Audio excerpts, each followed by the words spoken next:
Hello friends, जय श्री कृष्णा, जय माता दी। आज की वीडियो में हम बात करेंगे कि हमें नवरात्रि की चौकी कब उठानी है और कैसे उठानी है और सारी सामग्री का हमें क्या करना है। देखिए फ्रेंड्स, माता रानी पूरे 9 दिन हमारे घर पर निवास करती है और दशहरे के दिन हम चौकी उठाते हैं। दशहरे के दिन सबसे पहले हम सुबह स्नान करते हैं और उसके बाद हम माता रानी की पूजा करते हैं। माता रानी की पूजा हम वैसे ही करेंगे जैसे हम डेली करते हैं। उसके बाद हम जल के छींटे लगाएंगे।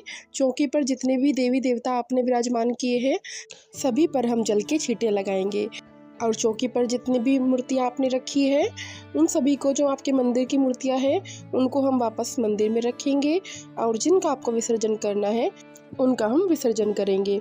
इसके बाद जो दक्षिणा हमने माता रानी को समर्पित की थी उस दक्षिणा को हम कन्या पूजन के दिन कन्याओं में बांट देंगे। इसके बाद हलवा पूरी प्रसाद, जो भी हमने माता रानी को समर्पित किया था, हलवा पूरी चने का प्रसाद, उसको हम कन्या पूजन के दिन ही गाय को खिला देंगे, या फिर अगर आपको गाय ना मिले तो आप कन्याओं में भी उसको बांट सकते हैं। इसके बाद नारियल, हम नारियल को भी प्रसाद स्वरूप सभी कन्याओं में बांट देंगे, यानी कन्या पूजन के दिन ही नारियल को आपको उठाना है। लेकिन कहीं कहीं पर यह परंपरा होती है कि नारियल का विसर्जन किया जाता है। यदि आपके यहाँ ऐसी कुछ परंपरा है तो आप नारियल को नहीं उठाना है आपको, आप नारियल दशहरे के दिन ही उठाए, यानी जिस दिन आपको चौकी उठानी है उसी दिन आप नारियल उठाए। यदि आपके यहाँ पे ऐसी परंपरा नहीं है तो आप कन्या पूजन के दिन नारियल उठा सकती है और प्रसाद स्वरूप सभी कन्याओं में बांट सकती है। फ्रेंड्स, आपको एक बात का ध्यान रखना है कि नारियल पुरुष काटते हैं, महिलाएं नारियल ना काटे। यदि आपके घर पे कोई पुरुष है तो आप उससे ही नारियल कटवाएं, पुरुष की अनुपस्थिति में ही आप नारियल काटें। इसके बाद नारियल का प्रसाद सबसे पहले आपको कन्याओं को देना है, उसके बाद ही परिवार के बाकी सभी सदस्यों को नारियल का प्रसाद देना है। तो फ्रेंड्स, नारियल तो हमने उठा लिया है, अब कलश बचा है। अब उसके बाद हम कलश को उठाएंगे। कलश में जो जल है उसके छींटे हम पूरे घर में लगाएंगे, या फिर आप पोछा भी लगा सकते हैं, यानी आप अगले दिन उस जल से पोछा लगा सकते हैं पूरे घर में। और कलश में हमने जो सुपारी सिक्का डाला था उसको हम अपने पास रखेंगे। और फ्रेंड्स, नवरात्रि में जो हमने हवन किया था 9 दिन, उस हवन की राख को हम पौधों में डाल देंगे और जो भी फूल पत्ते हमने माता रानी को समर्पित किए थे उसे हम किसी गमले में डाल देंगे, या फिर आप उसका भूमि विसर्जन भी कर सकते हैं, फिर उसका खाद बन जाएगा। और फ्रेंड्स, नवरात्रों में हमने जो ज्वारे बोए थे उनका हम दशहरे की पूजा में यूज करते हैं। दशहरे की पूजा में वो काम आते हैं।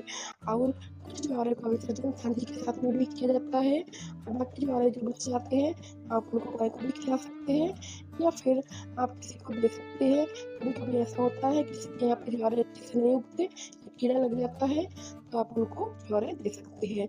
इसके बाद जो भी हमने चावल माता रानी को समर्पित किए थे उनको हम पक्षियों को डाल देंगे। और फ्रेंड्स, जो भी श्रृंगार हमने माता रानी को समर्पित किया था उस श्रृंगार में से 1-2 सामान आप स्वयं अपने पास में रखें और बाकी श्रृंगार का सामान आप किसी को दान में दे दें। इसके बाद जो आसन हमने माता रानी की चौकी पर बिछाया था आप उसे धोकर रख लेंगे, नेक्स्ट पूजा में उसका यूज हो जाएगा। इसके बाद चौकी भी हम अगली पूजा में यूज़ करेंगे, उसको भी आप उठा दें। फ्रेंड्स, कहीं कहीं पर परंपरा होती है कि कन्या पूजन के बाद ही चौकी को उठा दिया जाता है, और कहीं कहीं पर परंपरा होती है कि दशहरे के दिन चौकी को उठाया जाता है। तो आप अपनी परंपराओं के हिसाब से, यदि आपके यहाँ पे कन्या पूजन के बाद चौकी उठाई जाती है तो आप उस दिन उठा सकते हैं, नहीं तो आप दशहरे के दिन भी चौकी उठा सकते हैं। और फ्रेंड्स, अगर आपके यहाँ अष्टमी के दिन कन्या पूजन होता है तो आपको अष्टमी वाले दिन कन्या पूजन करने के बाद जब नवमी आएगी तब भी आपको माता रानी का पूजन उसी तरीके से करना है जिस तरीके से हमने 8 दिन तक किया है, क्योंकि माता के नवरात्रे 9 दिन के होते हैं और 9 दिन तक ही हमें माता रानी की पूजा करनी होती है। और फ्रेंड्स, चौकी उठाने का तरीका आपको कैसा लगा कमेंट में ज़रूर बताएं। और आपके लिए वीडियो अगर थोड़ी भी यूज़फुल हो, अगर वीडियो आपको अच्छी लगी हो तो प्लीज़ वीडियो को लाइक करें और चैनल को सब्सक्राइब करें। बेल आइकन पर क्लिक करना ना भूलें, जिससे आने वाले सभी फेस्टिवल की जानकारी आपको समय से पहले मिलती रहे। तो चलिए फ्रेंड्स, अब हम मिलते हैं नेक्स्ट वीडियो में। जय श्री कृष्णा, जय माता दी।